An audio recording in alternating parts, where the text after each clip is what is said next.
April 29, 1986. St. George's Chapel, Windsor Castle. Mourners file into the nave for a funeral service. Queen Elizabeth II is there. So are Prince Philip, the Queen Mother, the Prince and Princess of Wales, Princess Anne, and Prime Minister Margaret Thatcher. The coffin is English oak, lined with lead. A single wreath rests on top. White, orange, and yellow lilies picked from the Windsor Castle gardens, sent by the Queen herself.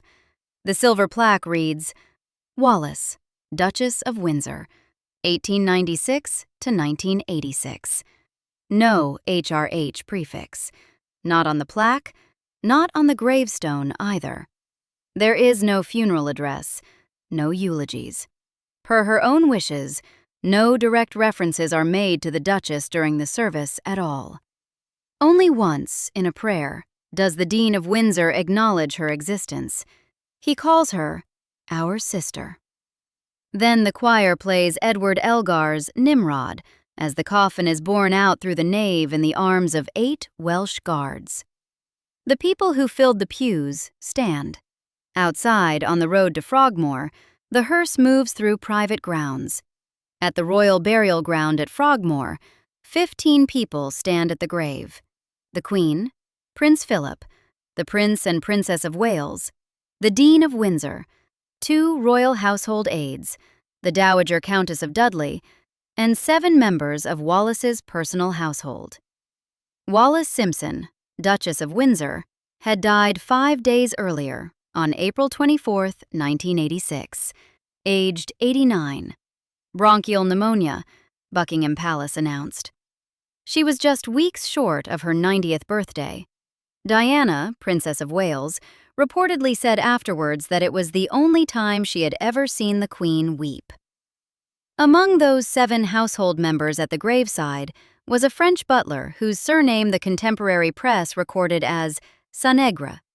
A UPI dispatch filed on December 31, 1986, 8 months after the death, during the year-end honors cycle, identified him as the butler to the Duke and Duchess of Windsor who had continued his loyal service to the Duchess until she died in April. Queen Elizabeth II honored him for it. His forename does not appear in that contemporary press record. Hugo Vickers, who spent 17 years researching the Windsor household for his book Behind Closed Doors, refers in his account to the major domo as Georges. Whether that is the same man, the surviving documentation can't confirm with certainty. What is established, Sanegre was French. He had served both the Duke and the Duchess, and he was still at his post when the last of the Windsor household ended. Vickers opens his account of her death with a particular observation. Wallis Simpson, Duchess of Windsor, died in Paris on 24 April 1986, just weeks short of her 90th birthday. Many assumed she had died years earlier. That sentence contains its own story. How completely had she vanished from view that much of the world believed she was already gone? And if the world had forgotten her, if the press had moved on and the social circuit had dissolved and the visitors had stopped coming, who had remembered to keep showing up? The truest measure of her final years isn't the lawyer who took everything from her. It's the servant who refused to leave when there was nothing left to gain. To understand what the butler was maintaining, you have to understand what the house had been. The villa at 4 Route du Champ d'Entraînement sits at the northwest edge of the Bois de Boulogne in Paris, 10 minutes by car from the Place de l'Étoile. Built in 1929 in French neoclassical style, it had previously been leased by the city of Paris to General de Gaulle, then leased to the Duke and Duchess of Windsor by the city of Paris in 1953 at a nominal rent. They would remain the legal residents until both were dead. 14 rooms, gardens stretching to nearly 4 acres, trees that filter the Paris light into something green and still. When the Duchess first moved in, she oversaw every decision about the interior through the Parisian decorating firm Maison Jansen, the same firm that had worked on the Palace of Versailles. Nothing in the Windsor household was left to chance or to someone else's taste. The dining room table was set with exactitude before every meal. The flowers were arranged according to her specifications. The silver was counted, and its position on a surface noted. Every room in those 14 rooms represented a deliberate decision, a curated life, a professional hostess at the height of her craft. She was, by every account of people who knew her in her active years, a woman who applied an almost military discipline to the social mechanics of a dinner party. She could read a room. She could calibrate the conversation between a bored duchess and a nervous American businessman. She knew which flowers opened in which light, and which chair should face which window, and precisely how long a formal meal should run before the guests began to tire.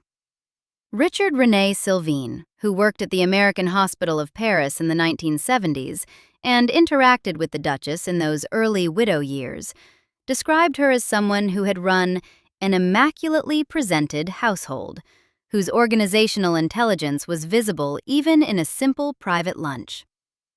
In its years of full operation, the villa employed a complete staff: butler, cook, housemaids, lady's maid, footman. Elizabeth Taylor came to dinner. So did Marlene Dietrich and Aristotle Onassis. The villa had a guest wing, a library, a full dining room, drawing rooms fit for entertaining the kind of guests who expected to be entertained properly. On weekends and through the summer, the Windsors had a second property, the Moulin de la Tuileries in Gif-sur-Yvette, southwest of Paris.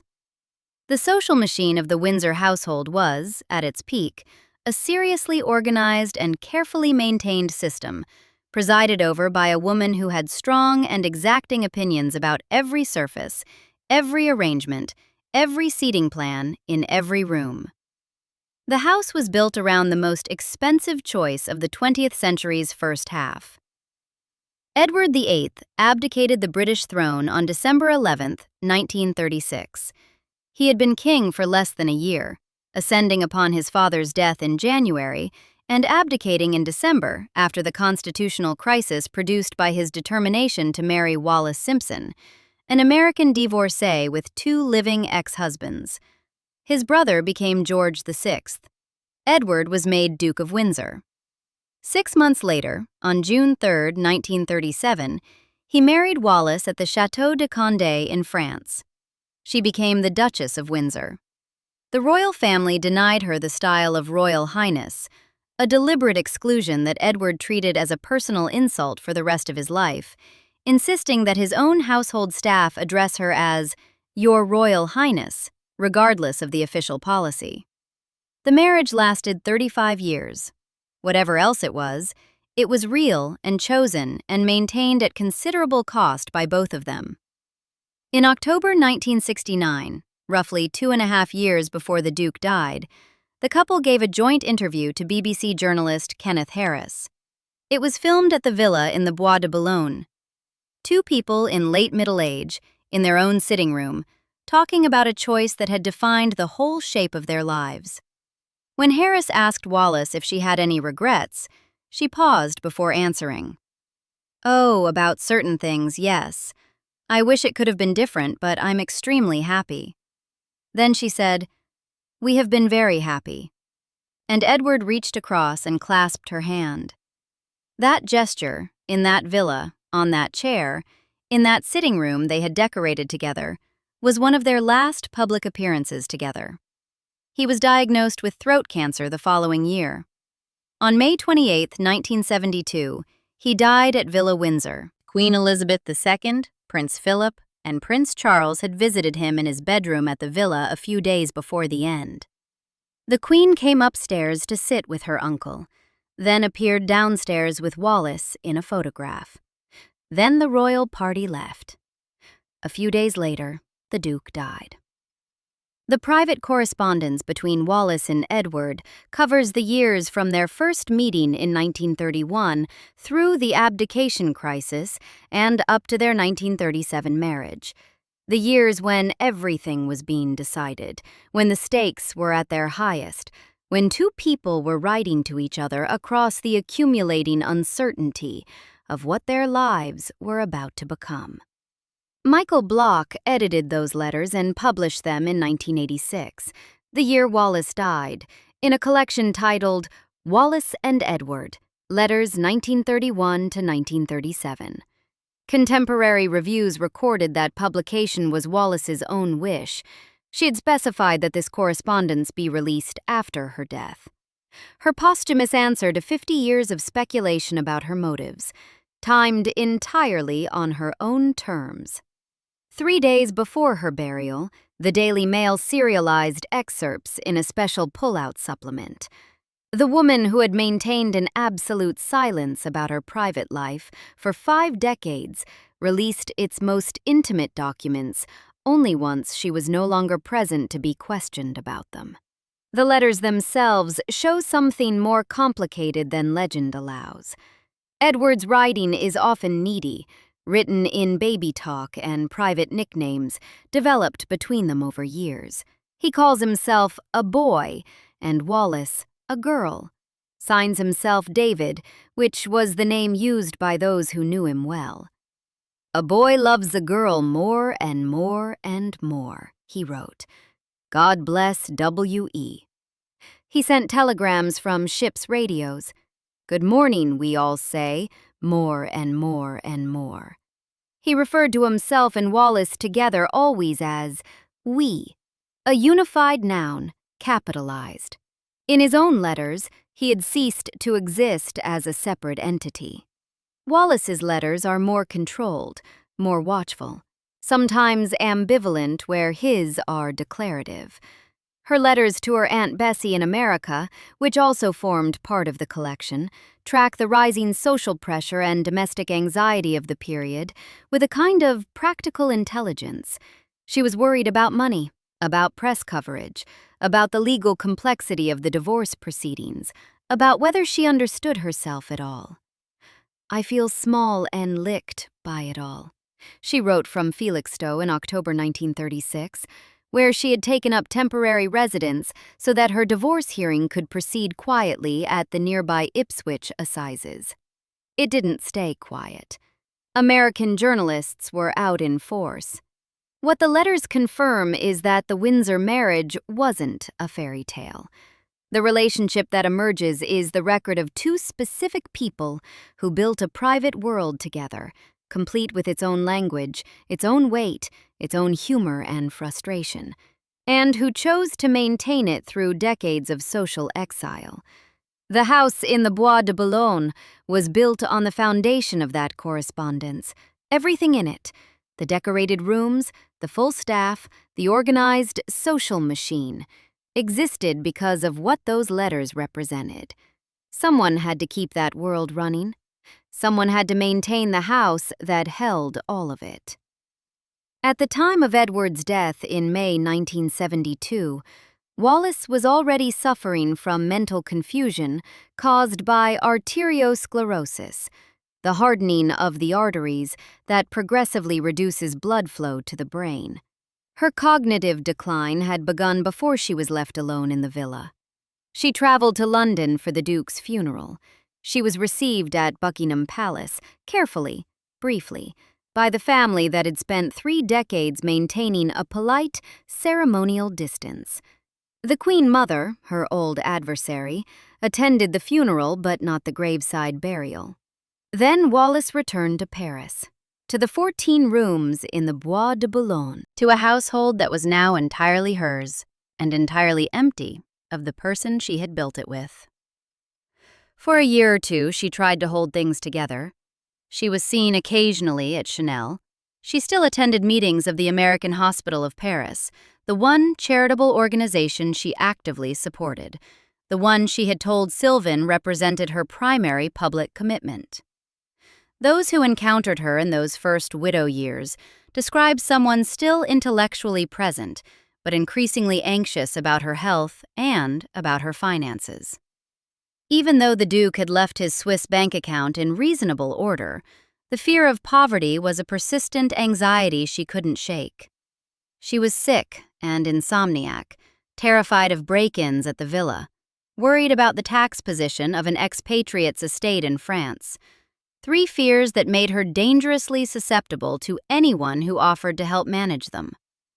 The slightly foxed Literary Quarterly, reviewing Vickers's account, described what those first widow years actually looked like from inside the villa. She was sick, insomniac, terrified of break-ins. For a year or two, she tried to keep up appearances, popping into Chanel, tottering into Maxime's to dine on lettuce leaves. Then she faded from the social scene. The image is both precise and devastating. A woman still performing the gestures of her former life, with diminishing resources and diminishing presence, subsisting toward the end of those early years on very little food and a great deal more alcohol than was good for her. Then, at Christmas 1972, she fell out of bed. It was 7 months after the Duke's death. She was alone in the bedroom where he had died.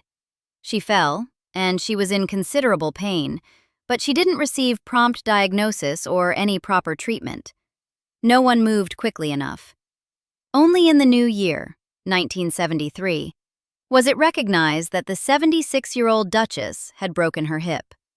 Surgery followed. She recovered sufficiently to walk, first with a stick, then eventually without. Every element of that incident is its own small devastation. Christmas, the season of family and celebration and noise downstairs. Alone in a bedroom in a 14-room villa. The fall in the night. The pain that went unaddressed for days. That fall marks the inflection point. The first hip fracture was followed by at least one more in subsequent years. In 1975, she suffered a perforated ulcer, from which biographers record she never recovered. A second medical turning point that was steeper and more final than the first. Her arteriosclerosis was progressing. Strokes came. Her world contracted. The social appointments fell away, not because she chose to stop, but because she was no longer capable of sustaining them. By the spring of 1978, Vickers's research records a specific threshold being crossed. The Duchess ceased speaking. She had almost ceased to exist as a person. Wallis could hardly move without assistance, being turned to the right and left, moved from her bed to a couch and then back again. Her arthritis had by this point so deformed her fingers that she could no longer hold her wedding ring. The ring she had been wearing since June 1937 could no longer fit on the hand it was meant for. Medical staff played records in her bedroom to help slow the effects of the dementia on her memory, one of the small, specific gestures of care in an otherwise contracted and increasingly managed situation. Discs turning, music filling a room where the person in the bed could no longer ask for it, and couldn't express whether it helped or didn't. By approximately 1980, she was bedridden, nonverbal, and fed through a nasal tube. She couldn't speak. She couldn't receive visitors in any coherent sense. She couldn't communicate. The woman who had been one of the greatest social orchestrators of mid-century Paris now lived entirely within one room. She had been living like this, mute, immobile, tube-fed, for roughly the last 6 years of her life. Into the situation that followed Edward's death stepped Suzanne Blum, Maître Suzanne Blum, born in Niort, France in November 1898, who joined the Paris bar in 1922. She had represented Warner Brothers in a copyright dispute involving Stravinsky. She had handled Rita Hayworth's divorce from Prince Ali Khan. She came to the Windsors through her first husband, Paul Weil, who had been their Paris legal representative since the 1950s. When Weil died in 1965, Blum had gradually assumed his role in the Windsor household's legal affairs. By the time the Duke died in 1972, she was already embedded in the architecture of those affairs. Within a year, the London firm Allen and Overy, which had handled the Duke's legal business through Sir Godfrey Morley, had its services terminated. Vickers's research suggests Blum had maneuvered this transition, partly by raising specific financial specters. What if the French government reviewed the peppercorn rent the Duchess was paying on the Bois de Boulogne villa? What if authorities examined whether back taxes were owed?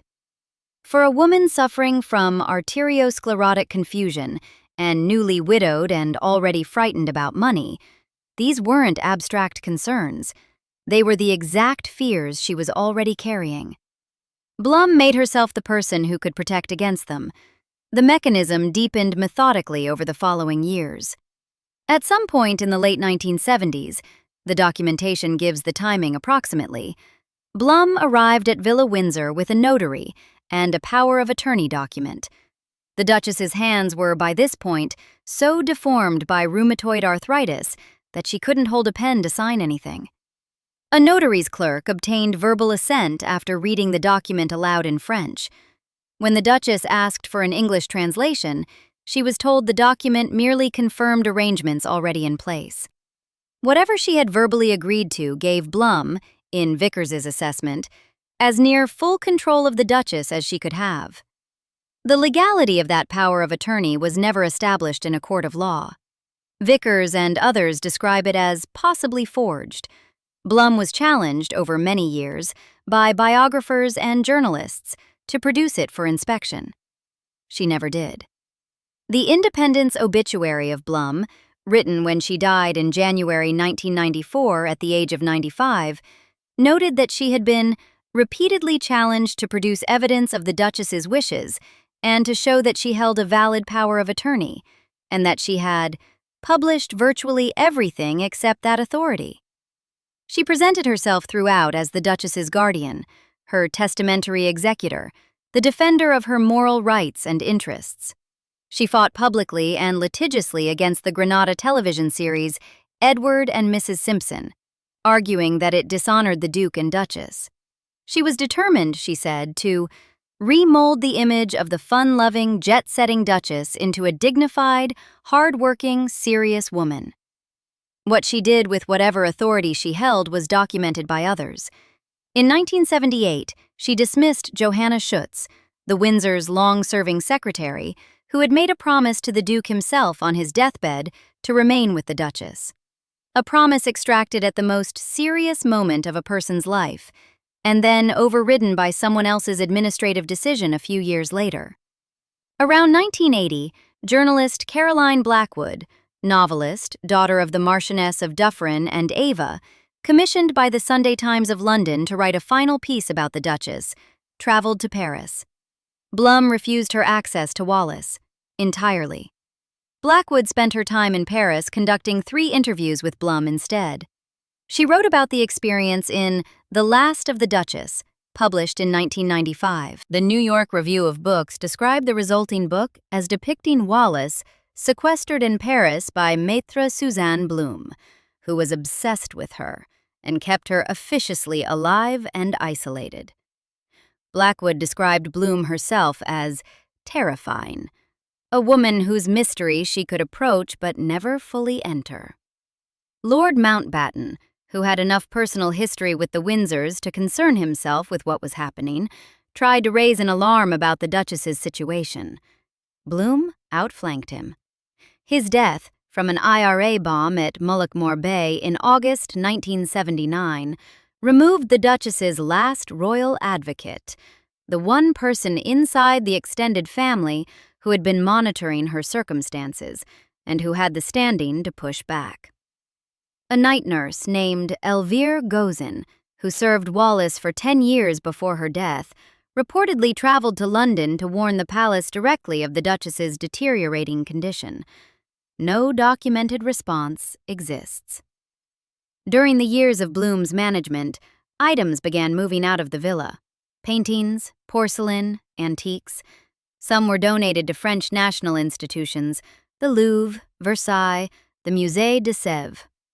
The slightly foxed review of Vickers's book notes the specific objects. The gilt épergnes, the jade doodahs and gold snuff boxes, and a Fabergé hippopotamus, a small, luxurious, absurd object of the kind the Windsors had accumulated across their decades of social life, whose subsequent location became unverified. The review notes that Blum rose still further in the Légion d'honneur around the same period as some of these transfers. Whether the timing was coincidental, the record does not resolve. When the vault was eventually opened and its contents compared with the official inventory, certain items were already missing. The major auction had not yet happened. The jewelry was still there, the extraordinary collection that Edward had given Wallis over 5 decades of marriage, each piece inscribed with private references to their relationship, the private vocabulary of their life in stones and metal. That collection wouldn't be sold until April 1987 at Sotheby's, Geneva, 1 full year after her death. 306 lots. The pre-sale estimate was $7.5 million. The final total was just over $50 million, roughly £31 million. The proceeds went to the Institut Pasteur. Biographers noted the Duchess had shown no documented prior interest in that institution during her lifetime. When Blum was asked about the direction of the proceeds, she confirmed the Pasteur bequest had been her suggestion, but that the Duchess had agreed. No written evidence was ever produced to support that claim. The Duchess had been nonverbal and physically incapable of holding a pen for approximately 6 years before she died. From approximately 1980 until her death in 1986, the Duchess of Windsor lived in a single room. Not an entire house, not even a floor. One room in a 14-room villa in the Bois de Boulogne that had once contained one of the more remarkable social households in mid-century Paris. The formal dining room, where the table had been set with such precision, where Marlene Dietrich had once sat, stood empty. The library was empty. The drawing rooms were empty, or emptying. The rooms below were now administered by Blum, progressively cleared of their contents, supervised by medical staff and lawyers and a rotating cast of nurses, rather than by the mistress of the household who had decorated every corner of the place. And upstairs, in a bedroom that had contracted over years into a kind of medical ward, Wallis lay. She was turned from one side to the other, moved from bed to couch, then back to bed. The nasal tube, the records playing, the nurses who came in shifts, her pugs, the dogs who had appeared beside her in every decade of photographs, her most constant affections through the years of social exile, had been removed from her room, deemed too germ-ridden to be admitted. One reader of this situation who had direct access to the inside reported that she was inhumanely kept alive, stripped of her dignity, isolated from friends, denied even the comfort of her dogs. That is the account of someone who saw it at close quarters and who was troubled enough by it to write about it later. The friends had mostly gone. Some had been told she was too ill to receive visitors, accurate enough to be defensible, and effective as a gatekeeping mechanism. Some had simply drifted away in the years after the Duke's death, as the social circuit that had animated the villa through the 1950s and 1960s gradually evaporated. The Windsor social world had never fully belonged to Wallis alone. It had been their joint production, the two of them together its animating force. Without him, the entertainments slowed and then stopped. The guests stopped finding reasons to come, and the Duchess, who had once been one of the most sought-after hostesses in Paris, became unreachable behind a wall of decline and legal management. Diana Moseley, described around 1980 as the last intimate friend of the Duchess still alive, the woman who had published a biography of Wallis that year, couldn't see her. When news of the death came in April 1986, Moseley told The Guardian, "It wasn't really a life at all. I'm delighted to hear she has died. I wish she'd died many years ago." That is the testimony of a close friend, not grief. Relief that the thing had finally ended. Somewhere in the villa, at some point during those years, someone sent what Vickers's account describes as an SOS to Buckingham Palace. The Duchess is alone in the world and dying. No reply came. The unofficial policy, coordinated around the position of the Queen Mother, was to maintain a polite distance. With Mountbatten gone, there was no one left inside the extended circle with both the inclination and the standing to change that. Many were surprised to discover that she'd been alive all those years. This is how Vickers frames her death. That surprise is its own indictment. The woman who had been the most controversial figure in British public life in 1936, whose face had appeared on the front pages of newspapers on both sides of the Atlantic, had vanished so completely by the early 1980s that much of the world had assumed she was gone. The fact that she continued to exist in that one room, hidden behind Blum's management, and the medically appropriate explanations for her unavailability, this wasn't widely known. She had become, in effect, invisible. And the house around her had become a shell of what it had been, a large, expensive, progressively emptying shell in the Bois de Boulogne, with a woman in one upstairs room who couldn't speak or move or call for anything, and a legal and medical apparatus wrapped around her that existed, in Vickers's account, largely for the benefit of those who controlled it, rather than for hers. And through all of it, Sanegra was still at his post. The documentary record of his presence is thin in the way that all domestic service records are thin.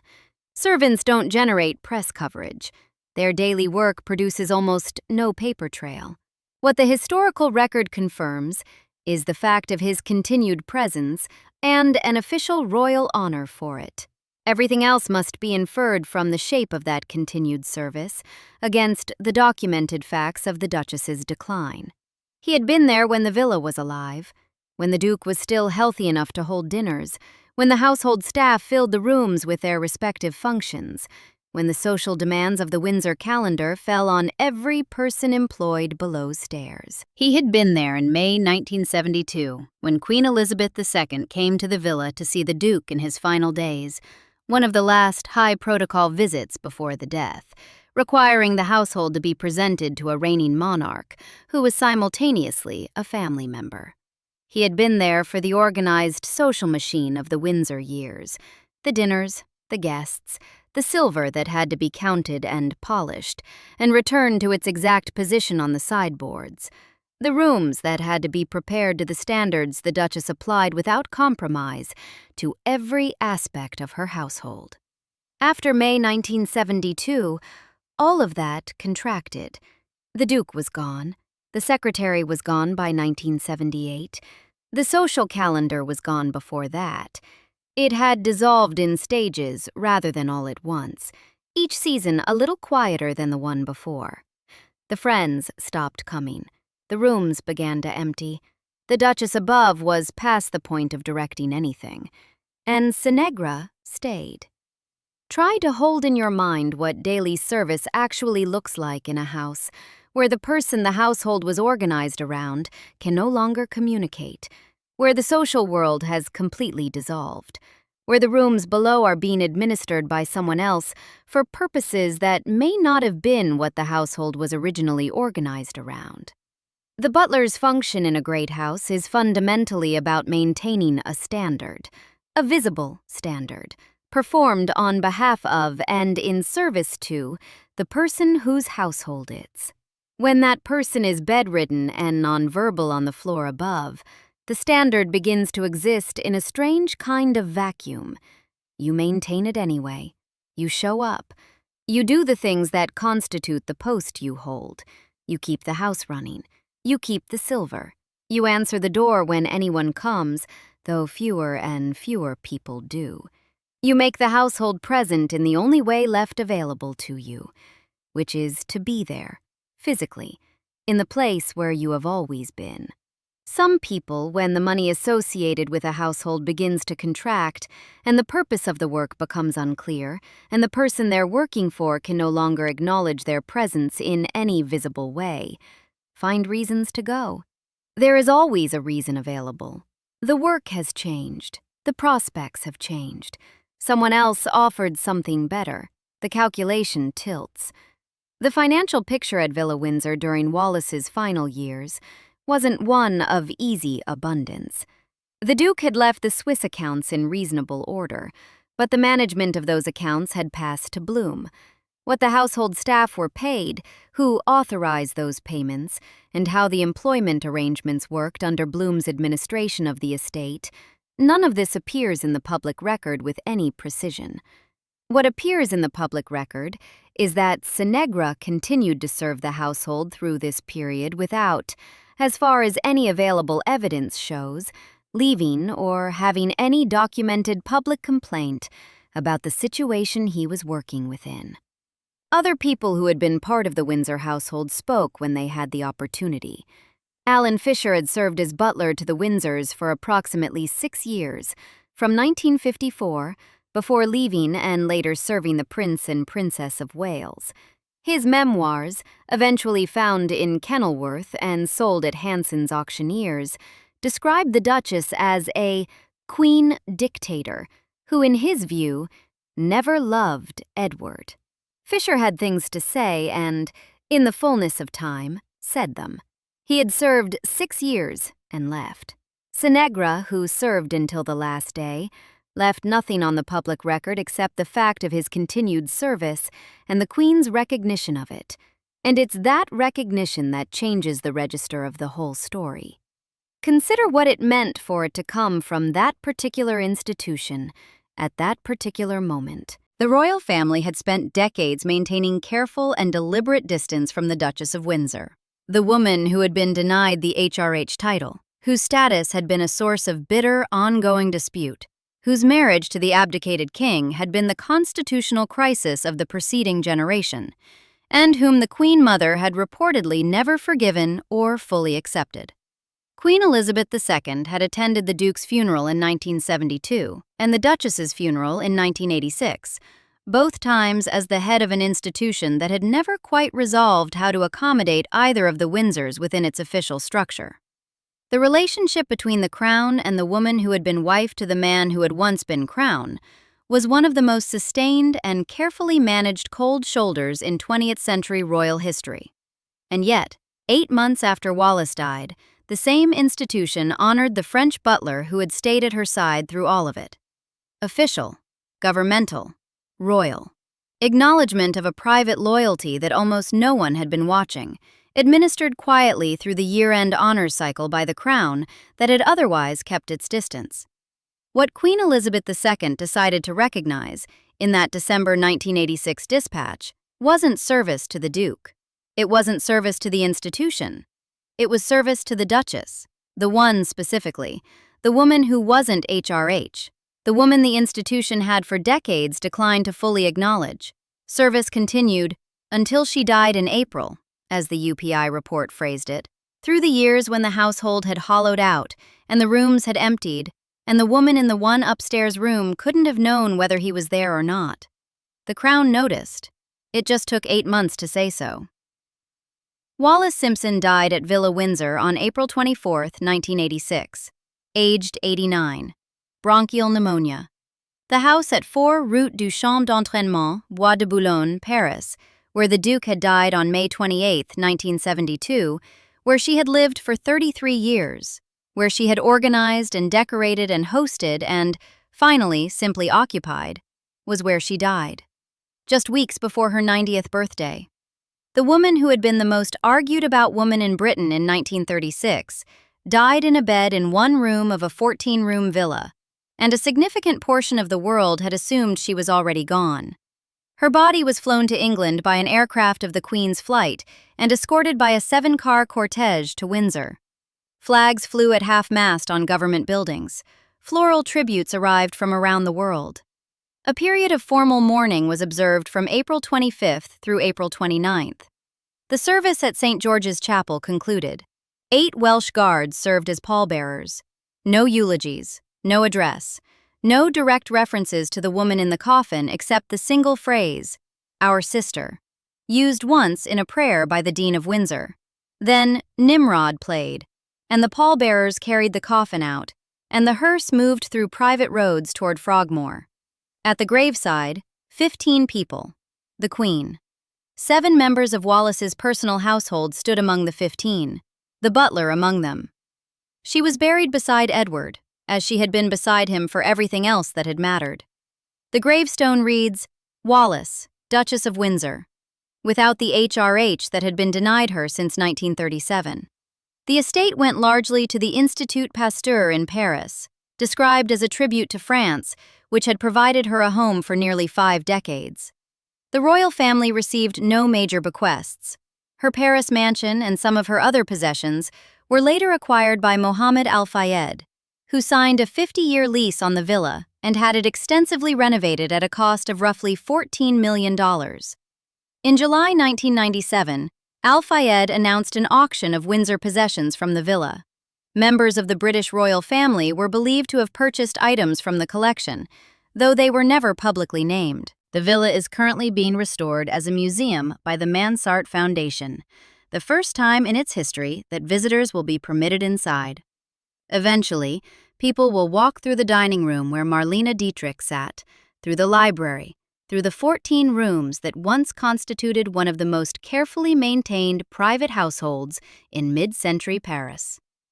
Somewhere in those 14 rooms, in whatever configuration the restoration has settled on, will be the space that was the bedroom at the end. Suzanne Blum's name has survived. She appears in Hugo Vickers's Behind Closed Doors, in Caroline Blackwood's The Last of the Duchess, in obituaries and biographies and retrospective accounts across 4 decades. An upcoming biopic called The Bitter End, with Joan Collins and Isabella Rossellini in the central roles, will add a film to the record. The case she represents, a lawyer who establishes control over an incapacitated person's affairs and administers them in ways that serve interests other than the person's own, is a recognizable category of harm, and it generates the kind of attention that produces films and campaigns and lasting reputation. Senegra's name is in a UPI dispatch from December 31, 1986. 3 or 4 column inches. A year-end honors item in the closing days of the year she died. A Frenchman who served as butler to the Duke and Duchess of Windsor and continued that service until the Duchess died, and who received a recognition from the Queen for doing so. His forename isn't given in that contemporary record. The length of his service isn't specified. The dispatch says loyal and says until she died, and that is the extent of what has been confirmed on the public record. Wallis herself understood the value of that kind of discretion. Her memoir, The Heart Has Its Reasons, published in 1956, covered her life carefully and selectively, offering what she chose to offer and protecting what she chose to protect. She never gave a tell-all interview about the royal family's treatment of her or of Edward. She never spoke publicly about the specifics of what it had cost them to live as they had lived. The letters she released were released posthumously, timed to her own specification, on her own terms. She kept her private life private for 50 years, and then she sent the most intimate documents of that private life into the world at the moment when she could no longer be questioned about them. The butler's discretion mirrors her own. He maintained the household she ran. He kept what she kept. When it was over, he gave no interviews that have found their way into the public record. He stayed, and then he went home. The private things stayed private. There is a particular mathematics that applies to situations like the one Senegra was in during the final years of Villa Windsor. The Duchess couldn't thank him. She couldn't see him in any meaningful way. In the later years, she may not have known who was in the rooms below, or whether the house was still being maintained by someone who had been there when it was alive, or whether that too had dissolved. He knew all of this. He stayed anyway. Anyone who has kept a vigil beside someone who has disappeared into the last stages of their life understands what that staying costs. Who has shown up when showing up produces no visible response. Who has maintained a presence beside someone who can no longer recognize the person beside them. You aren't there for what you will receive. You are there because the alternative is making a decision not to be, and some people can't make that decision. The calculation is both very simple and very specific. You either leave or you don't. The reasons are complicated. The fact of whether you stayed isn't. He stayed. The world remembers the woman who built a case for herself as the Duchess's protector, while selling off the Duchess's possessions and directing the proceeds of a $50 million jewelry auction to a charitable institution the Duchess had no documented connection to. That name will circulate for a long time. It already has. The person who actually earned remembering is the one whose legacy is 3 or 4 lines in a wire service dispatch, 8 months after the fact, in the year-end honors. The Frenchman who stood at his post through the hollowing out of a household, through the years when the dining room was empty and the villa was deteriorating, and the woman upstairs could no longer speak, through the tube feeding and the records playing in the bedroom, and the long, contracted silence that preceded April 24, 1986, when the woman the whole world once argued about finally stopped breathing. He was at her graveside at Frogmore, one of the 7, among the 15. He stood while the Queen stood. Then he went home. 8 months later, quietly, during the year-end cycle, the Crown acknowledged what he had done. No ceremony recorded, no speech given. Just the fact of it, 3 or 4 column inches in a wire service dispatch on the last day of the year. He had asked for nothing. He had received what official recognition could provide. And then he passed out of the public record as quietly as he had served, in a house where keeping things private had always been considered the highest form of professionalism, and where, in the end, one person had stayed long enough to prove that it still meant something. Subscribe for more stories like this.